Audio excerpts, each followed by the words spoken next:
Hello, I'm Simon Sherborne from Avid, and I'm here at Dolby's headquarters at Soho Square in London. So we're here this week to give some of our London customers a sneak peek of our new S4 control surface, which we've just unboxed here. And we're going to take a chance to show you those features now. The S4 is an intelligent DAW controller. It shares technology and workflows from our flagship S6 console, but has a new compact design that's optimized for smaller rooms. So the S4 is a semi-modular design based around a pre-assembled desktop frame, which you then drop your modules into in the order that you wish. It features the new channel strip module, which is a combined fader and encoder module. It has also this nice rake to give you a good viewing angle. Alongside those, we have the same modules we use in the S6, the master module and the automation module. And then we have optional extras such as the displays.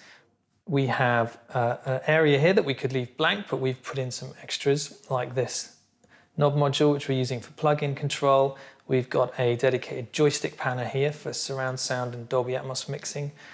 This is a 16 channel model. You can also get 8 or 24 fader versions of the S4. So the CSM has a single set of function selectors, which lets me choose on a track-by-track basis what I'm viewing on each set of encoders. So I can choose my track and choose what I want to view on it. I can also set the console to all mode, which means that changing functions will work across all tracks. So if I want to see all compressors or all EQs, I can just press it once for all channels. I can also work in expand view.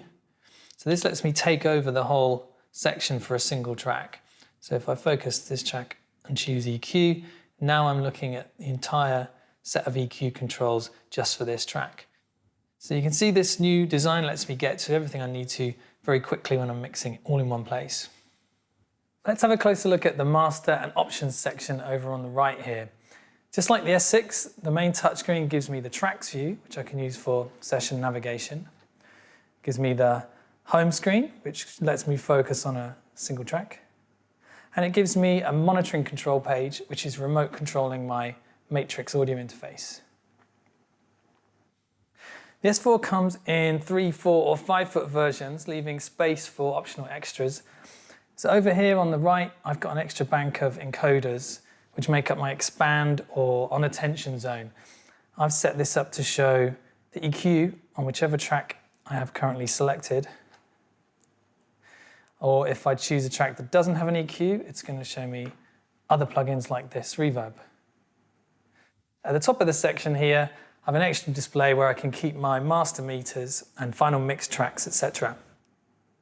The S4 has all the same navigation features as the S6, such as top-level banking mode, layout mode, which lets me recall predefined custom views, and groups bill.